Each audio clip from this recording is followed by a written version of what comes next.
Robert, I'm not getting any. Let me see. Maybe this is the reason. Turn it on. Oh, surprise. It's a key step I was missing there. Of course, it's Robert's fault, right? That's right. Thanks, Robert. Anyhow, welcome everyone. Good evening. And thank you again for coming out and braving the chilly weather. What a week we had, huh? Was it stressful? No. Getting anxiety dealing with all that snow? I got stuck 3 times and I had to put chains on, and my chains kept coming off. I had to redo my chains 3 times. So I had quite a week, but I got to go snowboarding 3 times, so that made up for it. That was nice. Anyhow, looking forward to presenting our topic for the evening. But before I get to that, I'm going to share our upcoming schedule. We are not going to be here next weekend because who knows what next Saturday is? Christmas. It's Christmas. So about now you're going to be playing with your new toy truck or something like that, right? So we're not going to be here next Saturday night, but the Saturday night after that, which is January 1st, we are going to be here. And I'm going to be the presenter again. I'm going to be talking about 4 hacks that eliminate stress and worry. And we're going to be discovering some very, very powerful thoughts and therapies that are incredible at just wiping out and eliminating stress and anxiety. And so looking forward to presenting that. And then the Saturday night after that will be January 8th. We're going to have Dr. Binus again. Remember Dr. Binus? Yes. He's going to be here again January 8th. And then after that, January 15th will be our last seminar, our last presentation. And the speaker is yet to be determined for that. So I'll keep you posted. But as for tonight, we are going to be talking about reducing anxiety with nutrition. The anti-anxiety diet. Very fascinating presentation. But first, let's just go over some overview of what we're dealing with when we're talking about anxiety disorders. Did you know that anxiety is now the most common mental health issue? Who knows what it used to be?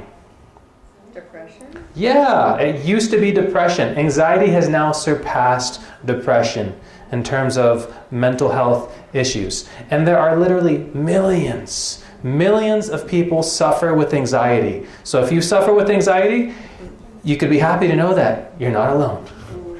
But we're hopefully going to be shrinking that community, right? That's what part of this seminar is all about. Something interesting, anxiety they found can happen at any age. Little kids can develop anxiety disorders. I don't know if you've ever met a child that just gets anxiety and gets anxiety disorders. And we're going to see why. As we get into this presentation, you're going to see why little children can even develop anxiety. And anti-anxiety medications and sleep medications jumped 34% since COVID started. And so obviously it's not on the decrease, it's on the rise, unfortunately. 65% of anxiety patients are who? Women. They're women. Only 35% are men. And I think Amanda Anguish covered that statistic. Now it's hard to say whether or not that's because men aren't reporting it as much, something men tend to do, not talk about things, or if it's just more women. Women tend to worry more sometimes. So that's what's going on. And the thing about anxiety is it doesn't come by itself. It's a gateway to other issues. Insomnia. I found this was fascinating. At any given night, 1/3 of Americans are not sleeping due to anxiety. Have you ever had a sleepless night? You got something really heavy going on in your life and you're in bed and your brain is just spinning. Join 1/3 of the United States. 1/3 of Americans are not sleeping on any given night because of anxiety. Also, depression. Having anxiety makes you at a higher risk for depression. And it goes the other way around. If you're depressed, you're at a higher risk for anxiety. So they play off of each other. And another thing that it does is it contributes to guilt and low self-esteem and makes people feel like bad people, especially a particular group. See? Christians, because you're like, hey, I'm Christian, I believe in God, and here I am freaking out, and here I am depressed and anxious, and I'm supposed to be, trusting in God, and it makes you feel like a bad Christian when you're dealing with anxiety. So on top of the anxiety, now you have self-esteem issues. Now you have guilt to deal with as well. So a variety of issues. So we want to get rid of anxiety because we want to get rid of all these things that come along with it. There's also physical aspects, physical effects of anxiety. It actually damages the cardiovascular system, which, now dealing with COVID is something that we all need to have in peak health. It hurts your digestion. Have you ever gotten really stressed or really anxious and you just ate a meal, something stressful happened, and what happens to that meal in your stomach? It just sits there. Your digestion just shuts down and it just sits there and doesn't feel good. Ulcers, impaired memory, it suppresses the immune system. Do we need that right now during this pandemic? Yeah, we need our immune system. We don't need it suppressed.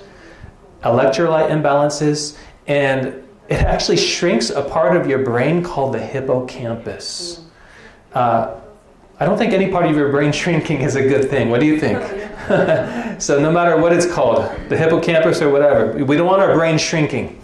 But anxiety, chronic anxiety, can actually shrink the hippocampus of the brain. So we want to get a hold on this thing. But what if, friends, what if we could reduce anxiety just by what we choose to put on our plate? Wouldn't that be amazing? Spend less money on pills, less money on expensive counseling, less money on self-help books, just by what we put on our plate. Well, there's good news. Research reveals that there are foods that either cause or reduce anxiety. Would you like to know what they are? Yes. I suppose that's why you came tonight. We're going to get right into it. And we're going to start with the bad news first. We're going to get the bad news out of the way. Let's talk about the foods that cause anxiety. Before we get there, we got to find out, how does anxiety work? Where does anxiety take place? I've kind of addressed this. Several of the presenters have addressed this. In terms of the body, your different organs, where does anxiety happen? That's right. It happens up here in the brain. And specifically, this part of the brain called the limbic system. And you can see it highlighted in red right here. The limbic system. And that's where the fight or flight response takes place. When emergencies happen, do I run or do I stand my ground and fight? That happens in the limbic system. Important. So you're getting chased by a bear. The limbic system is a very good thing. But it can work against you. And we're going to talk about that. Anxiety is actually a malfunction of this part of the brain, the limbic system. And anxiety and fear happens when this area, the fight or flight area, goes too fast. It's just cranking. Goes too fast. And we're going to see there's reasons why this part of your brain gets overstimulated, why it goes too fast. So, in short, whatever is good for the brain reduces anxiety. Whatever is bad for the brain increases anxiety. Does that make sense? I like things really simple. I just like to make it really simple. And this is as simple as I could put it. Bad for the brain increases anxiety. Good for the brain decreases anxiety. All right, well, here we go. What foods actually contribute to anxiety? We're going to find there's three main things, three main ways that food contributes to anxiety, and then we're going to start talking about those foods. The first one, anything that disturbs the gut microbiota. Who knows what the gut microbiota is? Just anyone, just curious. Okay, just a few people. Let me describe it. Your gut, which would be starting in your stomach, your small intestine, large intestine, is filled with bacteria. Good bacteria and a little bit of bad bacteria. That bacterial society is called the gut microbiota. And for decades, researchers didn't pay attention to it. Oh, it's just a bunch of bacteria. But now they're finding, whoa, this stuff is super important. This stuff controls lots of things. And we're going to get into that. Any food that causes chronic inflammation actually contributes to anxiety. We're going to get into that too. And any food that irritates or depletes the body. These are the three main mechanisms how food actually can trigger anxiety. Now, what foods are we talking about? Well, let's start with that first category. Anything that disturbs the gut microbiota. What does that? Well, the gut contains, get this, 40 trillion bacteria. There's actually more of them than there is cells in your body. There's more of them than you, which is bizarre. And these bacteria, get this, they communicate with the brain through a series of nerves called the vagus nerves. So these gut bacteria have a cell phone to your brain. Let's put it that way. They have a line of communication. What happens there affects up here. And this is profound, what they've been discovering in research. Through the vagus nerves, the gut bacteria could tell the brain, get this, they could tell the brain to make or stop making hormones. Very important. To start inflammation or, get this, to induce anxiety. The gut bacteria could actually tell your brain, they could tell the limbic system, start firing, start cranking when it needs to be calm. How does that happen? Well, I'm going to quote a lot from this study, incredible study, called Nutrition as a Metabolic Treatment for Anxiety. And it says, it's therefore unsurprising that the microbiome dysbiosis means disturbed, is associated with anxiety. So I want you to see this to show you that I'm not just saying this. This is science. Science has found this. When your gut bacteria, your microbiome gets disturbed, what happens? Anxiety. How does it happen? Well, the amygdala is a structure in the brain largely responsible for the threat response that is hyperactive, notice that, in anxiety disorders. So here's that limbic system, and right at the very end of the limbic system, there's a little gland there called the amygdala. The amygdala. And what happens is the amygdala gets hyperactive with anxiety disorders.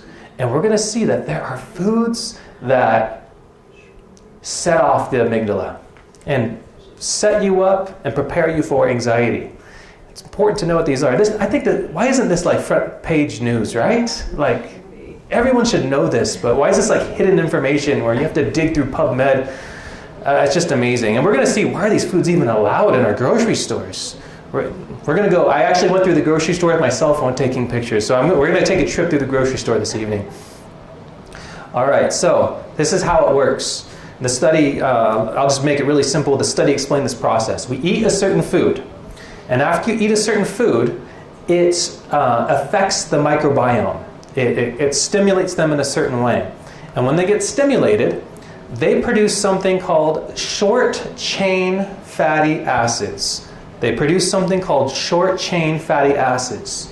And those fatty acids, they bind to certain receptors in your gut called the enteroendocrine receptors. And when they bind to those receptors, something happens. The gut starts secreting these peptides, these proteins.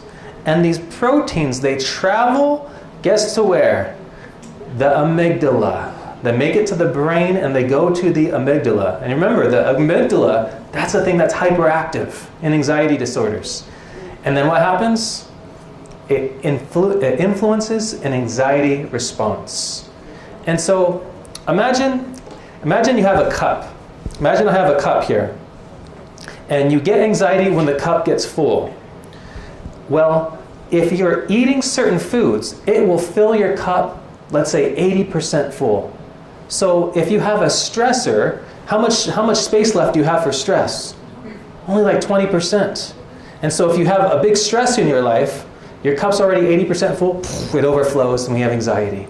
Wouldn't it be nice if we could dump that cup out, dump that 80% out? You could do that by diet. You could do it by diet. So We're going to get into that. All right, what kind of foods do this? Number one, high-fat foods. Interesting study, 97 adults with mood disorders. So depression, anxiety. And what did they find when they studied this population of people with mood disorders? They found this.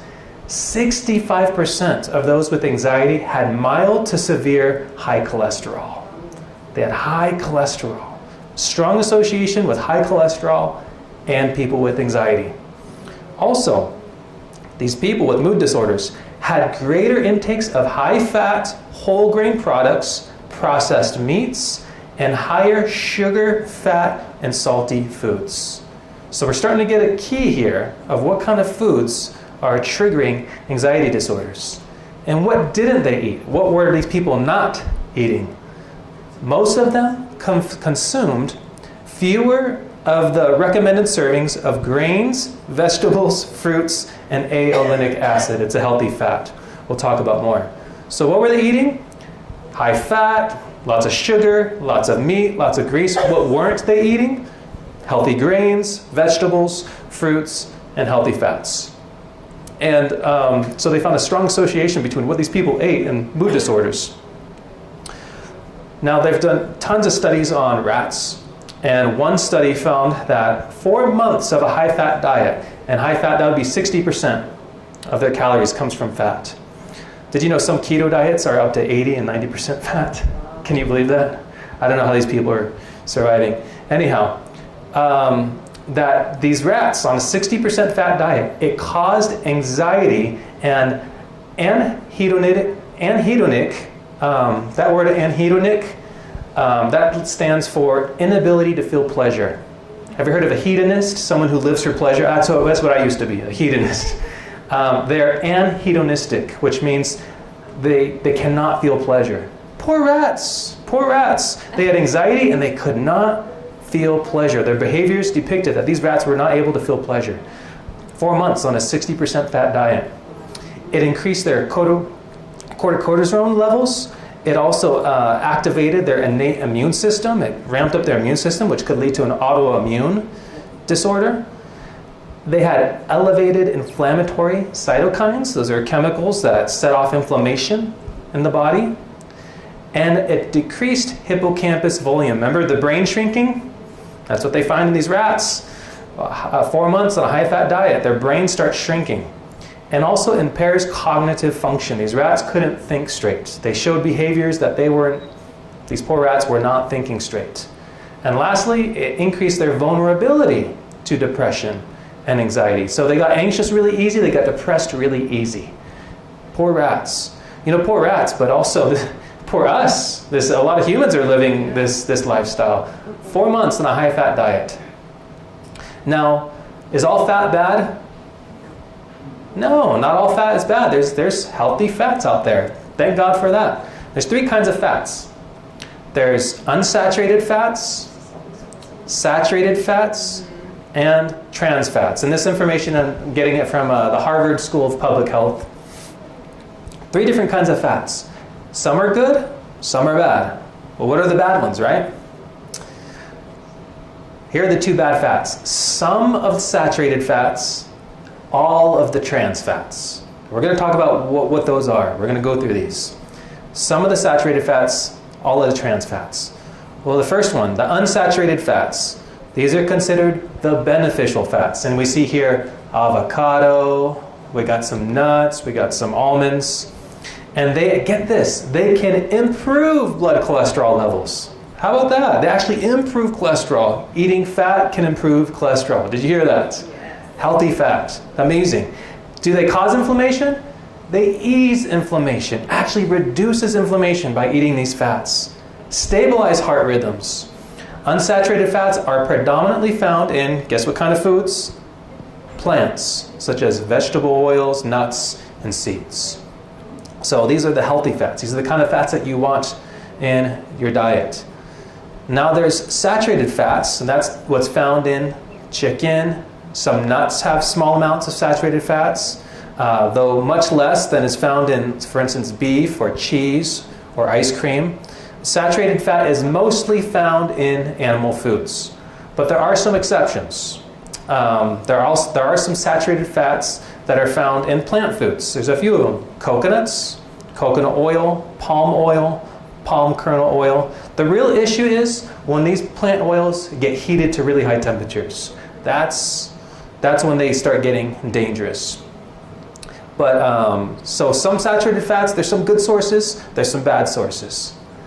And then the biggest sources in the US diet: pizza, cheese, whole and reduced fat milk, butter, dairy desserts, meat products, cookies, fast food dishes.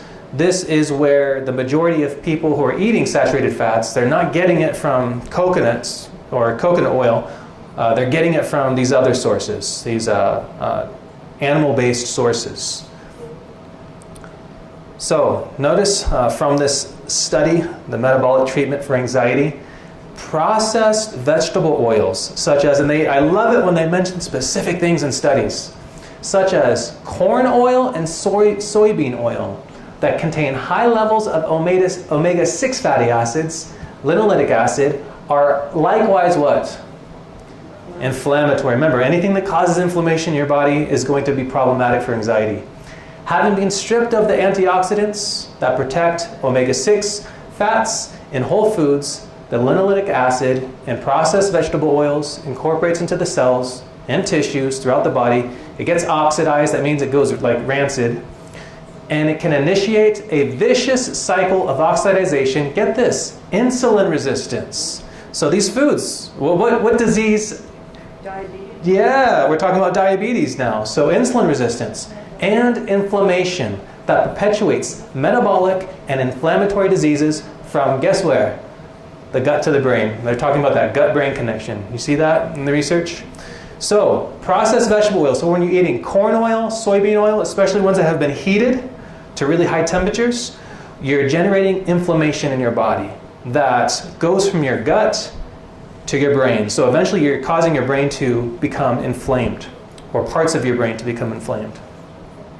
Now, another issue with these vegetable oils is the great majority of them are derived from genetically modified sources. GMO soy, GMO corn, GMO canola oil.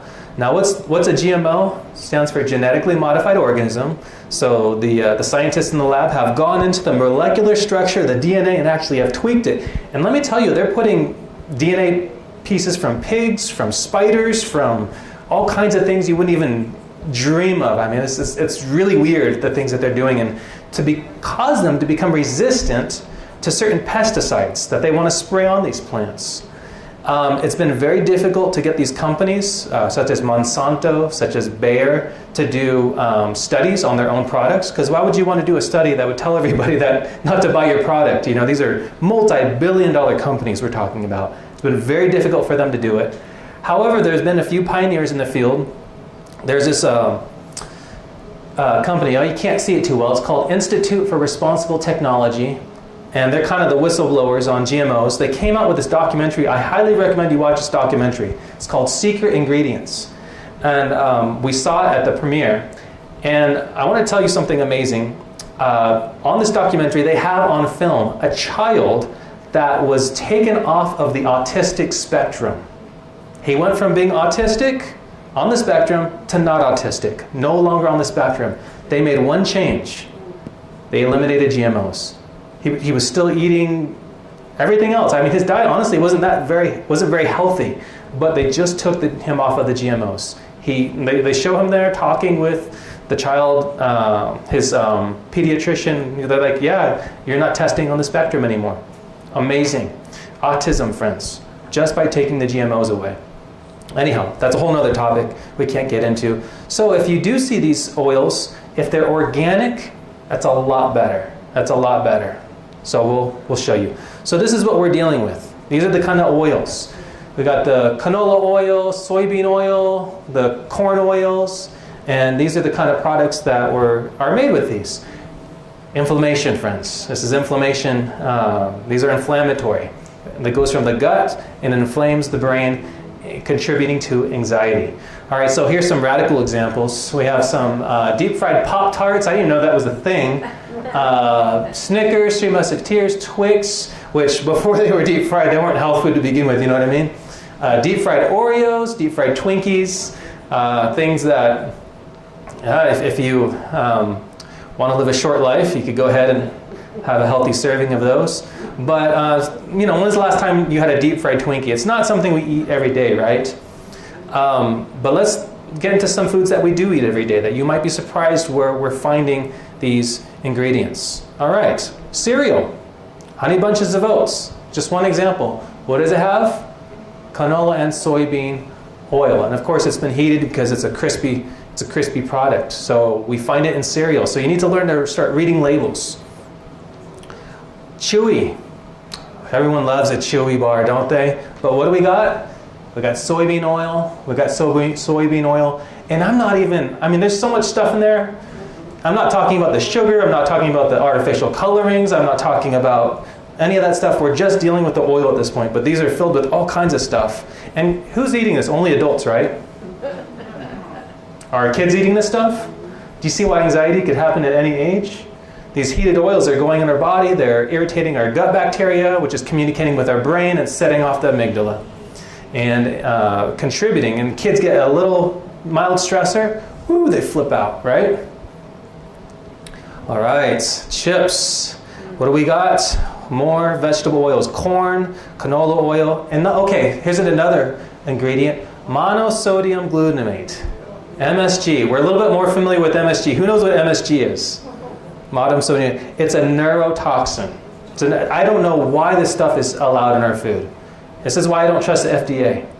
I'll be perfectly honest with you. I do not trust the FDA because they allow stuff like this in our food, and scientific research proves this stuff kills brain cells. This is neurotoxic, and it's allowed in our foods, and it's terrible. Also, vegetable oil, Doritos, vegetable oil, we got MSG in there as well. MSG tastes awesome, but your body doesn't like it. Your tongue does, but the rest of your body does not like it. So, chips, you got to read the ingredients on your chip labels. Uh-oh, ouch, Takis. What do we got? We got soybean and canola oil. We got monosodium glutamate, MSG, soybean oil again. So we're not even getting into the yellow 6 and the different things on there we can't even pronounce. Lay's, even just some simple Lay's chips. You got to read that label. We have canola, corn, or soybean oil. Could possibly sunflower, but you never know what they use. They don't tell you. They just say, we might use this one, we might use that one. Well, what do you buy? You have to give up chips? No, there's some good alternatives. This is a brand, there's several, but this is a brand I like, Casa Sanchez. And if you look at the ingredients. Organic white corn, masa, flour, and organic canola. And remember, if it's organic, it's not going to be GMO. By law, it cannot be GMO if it's organic. And it can't have the pesticide sprayed on it as well. And if you look down here, at the fat, it's got no saturated fat, no trans fat. It does have some fat, 4 grams, which is a lot better compared to like the 8 grams or 10 grams you see on most other chips, but none of it saturated or trans fat, so much healthier option. All right, let's move on to some other things. Ranch dressing. We got vegetable oil, soybean or canola oil. And also, what do we got in ranch? MSG and ranch, neurotoxins in ranch. So very, very common household product. You could find it in just about every refrigerator. And then we got this creamy Caesar dressing. What do we got? We got soybean oil and MSG. So common household products. Do you see why anxiety is such a prevalent issue? The food we're eating is setting us up for failure. All right, pizza. Tony's Pizza. What do we got? We got the vegetable oil, the soybean and or canola oil. And so this product has it as well. Butter, or I can't believe it's not butter. What do we got? We got soybean oil, Miracle Whip. We got the soybean oil. Again, we're not even addressing the sugar in these things, which is also inflammatory. Here's some good versions. Earth Balance, Vegenaise, Follow Your Heart, uses healthier oils, and they focus on non-GMO ingredients. So here's some good versions, some alternatives if you're thinking about making a switch. I highly recommend these. All right. Now, remember we talked about there's 3 kinds of fats. That was the saturated fats. Now we're going to get to one that's even worse. That's the trans fats. What is trans fats? Well, we're told here, trans fatty acids, more commonly called trans fats, are made by heating liquid vegetable oils in the presence of hydrogen gas and a catalyst, a process called hydrogenation. And you see on labels, hydrogenated oil or partially hydrogenated oil. Now, at room temperature, who knows what the state of it is? What the structure, the texture of it? It's solid. It's solid. This stuff, it clogs arteries, and you think about it. Wherever veins are, they can become inflamed and they can become clogged. You have veins. We always talk about heart disease and your arteries, but you know where else you have veins? You have veins in your brain, and when it gets into your brain, it's called amyloid plaque, which can lead to strokes, can lead to seizures, dementia, Alzheimer's. There's a reason why dementia and Alzheimer's, the last 50, 60 years, just climbs. People used to get old and still be just as sharp as they were when they were in their 20s. People were sharp in their older ages. But now we have this new epidemic. Why? Bad luck, right? No, it's industrial greed, and it's what we're eating. Also, these trans fats, they're linked with, studies are showing this, neuromotor and neuropsychiatric diseases. Neuromotor, have you ever seen a poor old person that can't stop doing this? You see their checks, and their checks, look like they're in the middle of a San Francisco earthquake, It's Parkinson's disease, trans fats, because that amyloid plaque, it's clogging the brain. Also, worsening emotionality with daily stressors. Who needs worsening emotionality with daily stressors? I don't need any of that in my life. Lack of ability to handle daily obstacles. Do we have obstacles in life? Every single one of us. We need to be able to handle those, right? As good as possible, without freaking out, without flying off the rails. Trans fats inhibit our ability to do that. Also, they cause cellular destruction, they impair hormone production, they harm your memory, they increase inflammation in the brain, and they inhibit the body's production of omega-3 fatty acids. And we're going to see those are the good fats, the good ones that we need. They're essential for brain function. So these trans fats are terrible in the body, really, really terrible in the body. So you really want to look out for those hydrogenated and partially hydrogenated oils. Hey, would you like to take a trip to the grocery store? Do you want to see where we could find some of these products? I'm not saying, I said a few nods. I'm not, some people are like, no, I don't know if I want to. All right, we're going to do it anyways. All right, whoa, good old Skippy. Hydrogenated vegetable oil. We got trans fats and Skippy. There's healthy peanut butters out there as well. If it's got the oil layer on the top, that's kind of like your rule of thumb if it's a healthy one. If you got to mix in the oil, it's good stuff. What else? All right, we got this whipped frosting here. What's one of the top ingredients? Hydrogenated palm oil. It's gone through that hydrogenation process. So it's a trans fat. Also, Fruit Loops. What do we got? Hydrogenated coconut, soybean, or cottonseed oil. So we have an issue with Fruit Loops. They have hydrogenated oils in there. Pizza, same thing. Not all of them, but this brand does. Hydrogenated soybean oil in this Freshetta pizza. Texas toast. What do we got? We got soybean oil. So we got a saturated fat, and we have a hydrogenated fat. Hydrogenated cottonseed oil. So we got a double whammy there. And then, Mission tortillas. We got hydrogenated soybean oils in there as well. But there's good tortillas out there that you can get. But you just want to read the ingredients. And if it has a hydrogenated in there, you want to eliminate that.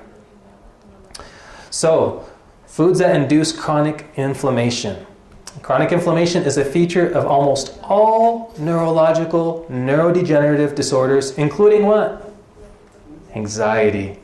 Individuals suffering from anxiety and anxiety-related disorders like panic disorders, generalized anxiety disorder, and post-traumatic stress disorders, PTSD, exhibit elevated levels of inflammatory markers.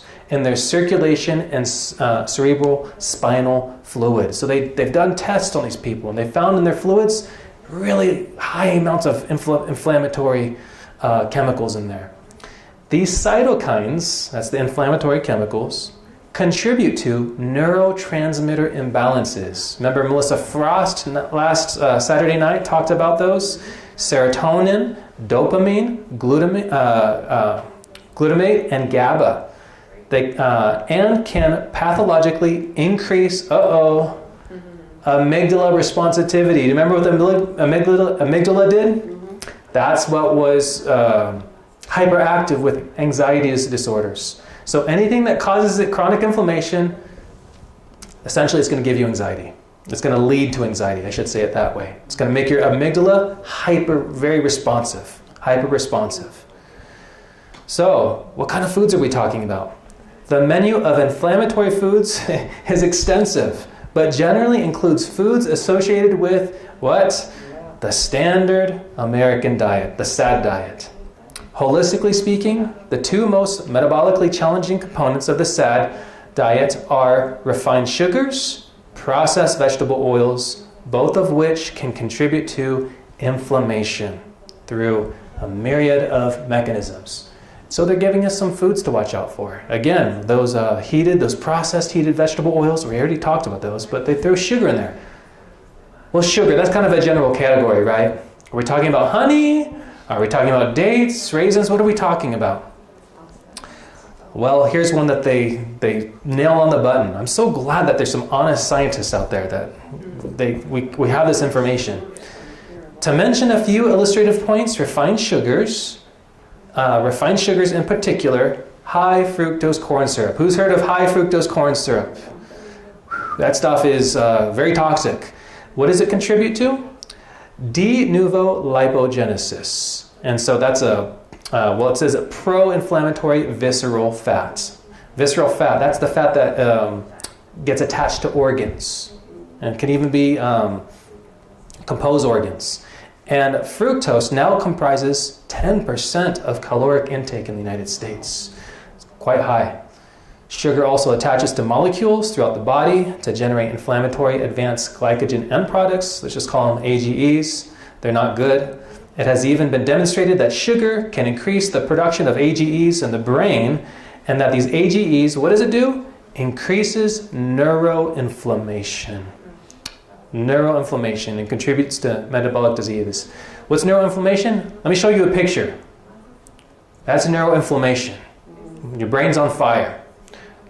Is that a good thing to have on fire? Is that a good thing to just be super inflamed? That's where you are, by the way. That's where, you know where you live? Right there. That's where you are. Your personality, what you like, what you don't like. The little things that make you you. Right there. We don't want that being lit on fire. But these things cause neuroinflammation.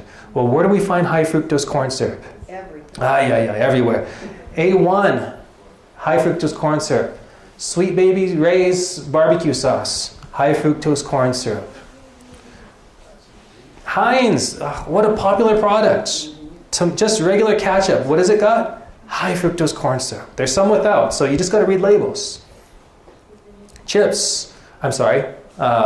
Cookies, Chips Ahoy cookies, high fructose corn syrup. These fudge stripes, Keebler fudge stripes, high fructose corn syrup. There's some healthy alternatives. Here's some much better versions. There's Tate's, there's these really nice coconut, Emmy's coconut cookies. So there's better versions out there. So you don't have to give up sweets forever. We're going to see that thankfully there's alternatives. All right, jelly. Look at this, Welch's grape jelly. Smucker's, what do they have? High fructose corn syrup and jelly. There's good alternatives. Here's a brand that I personally buy, the Crofters. It's got organic strawberries, organic cane sugar, which is a much better version of sugar, pectin solution, water, apple pectin, ascorbic acid, vitamin C, citric acid. It's a lot better than those other versions. So, and this is at the same grocery store. This is all at Safeway, just right over here. So you just have to know what to get. All right, what else? Maple syrup, high fructose corn syrup.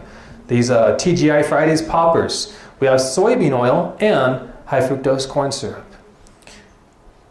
There's good versions. Here's, you know what? Look at the ingredients. Maple syrup. Well, wouldn't you think it's just amazing to turn around a maple syrup container and see one ingredient, maple syrup? It's amazing, isn't it?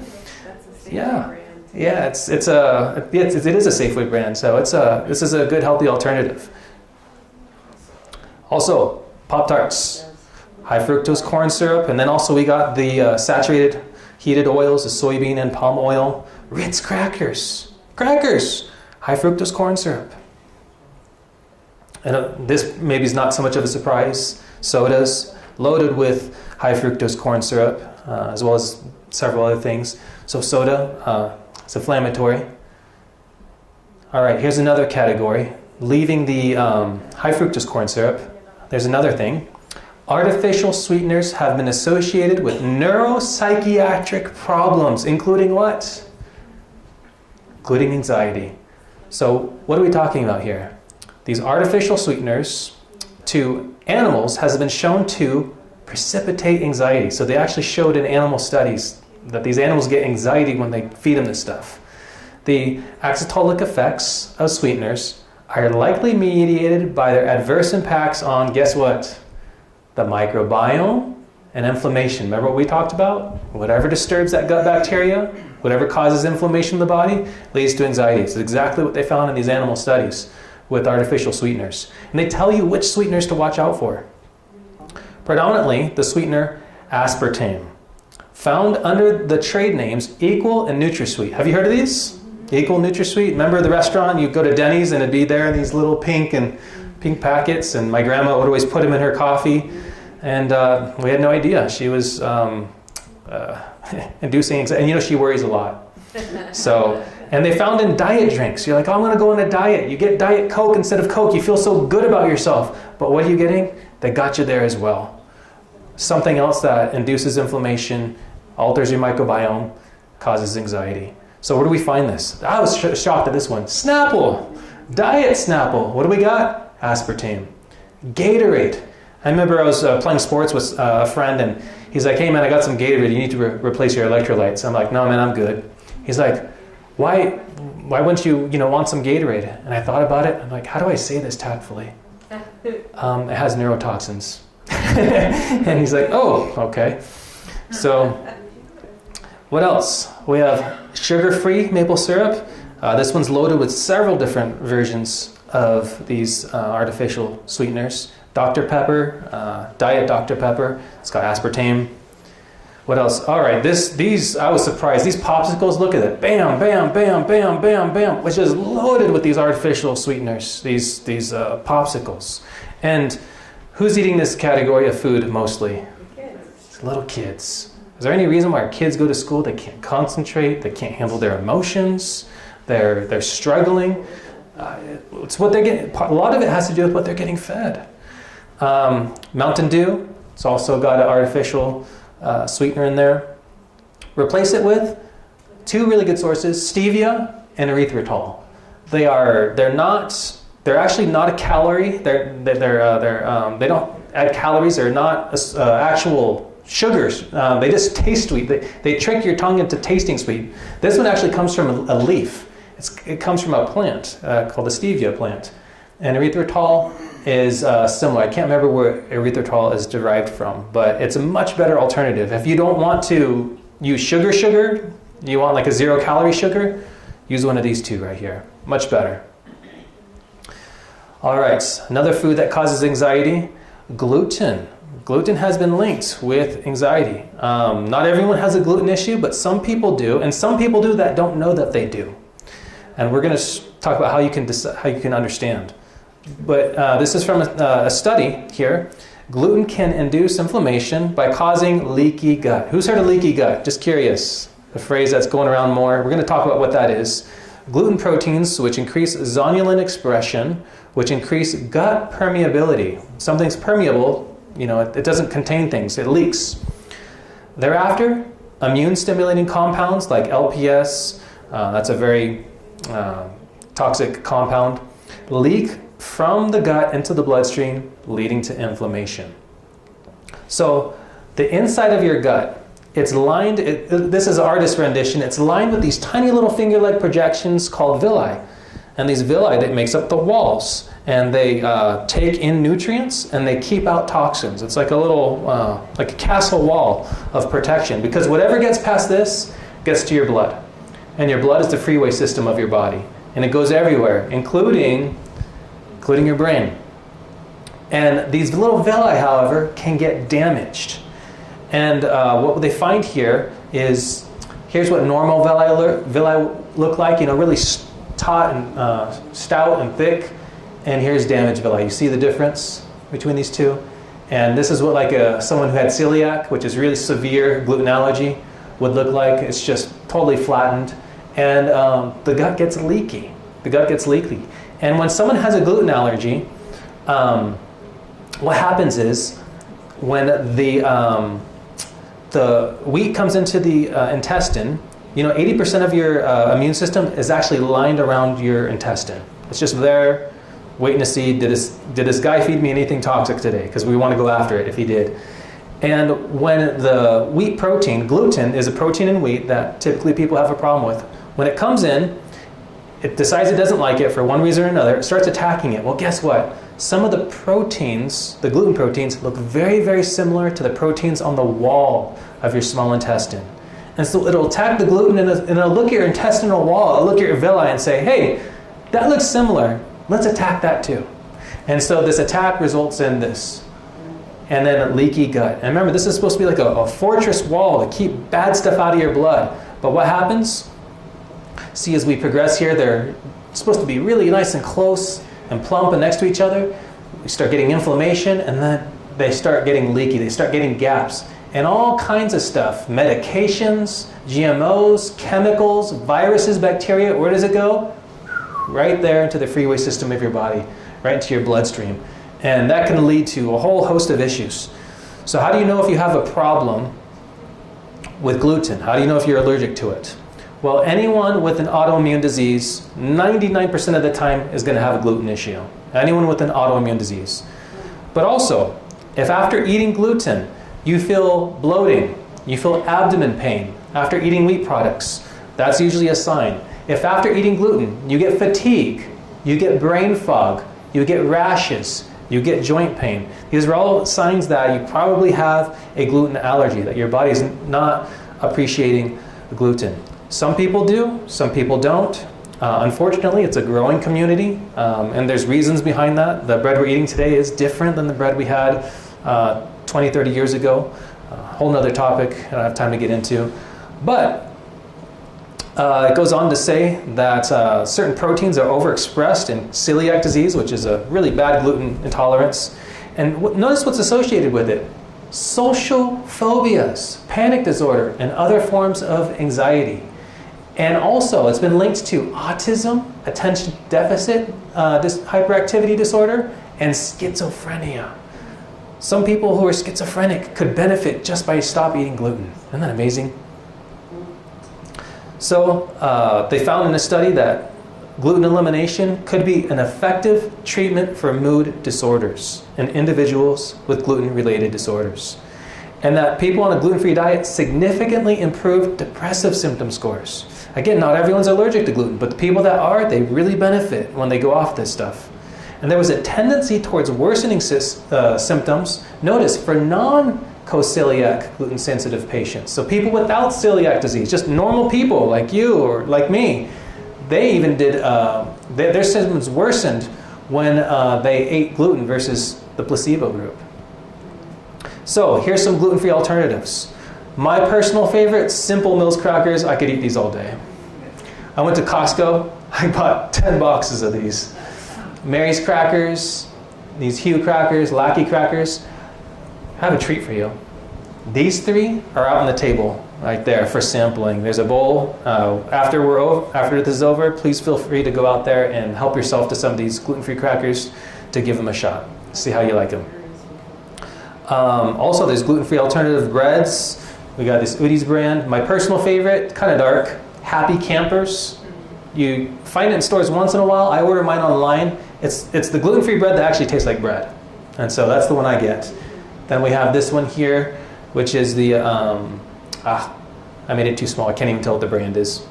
But there's gluten-free alternatives. Have you noticed the gluten-free market is kind of blowing up? Yeah. There's a reason for that. You know, people don't put money where there's not a market. These businessmen know what they're doing. So it's because more and more people are having issues. There's even gluten-free bagels. This Odo's, I've tried these. Really good. I like those ones. But there's gluten-free alternatives. All right, other foods that cause anxiety, some not so honorable mentions. We're not going to spend a lot of time, but caffeine. It activates the adenosine receptors that trigger the fight or flight response. So caffeine does have some connection to anxiety. Now alcohol. Alcohol, you might be thinking, wait a minute, alcohol, that kind of makes me mellow. You know, that kind of helps me with anxiety.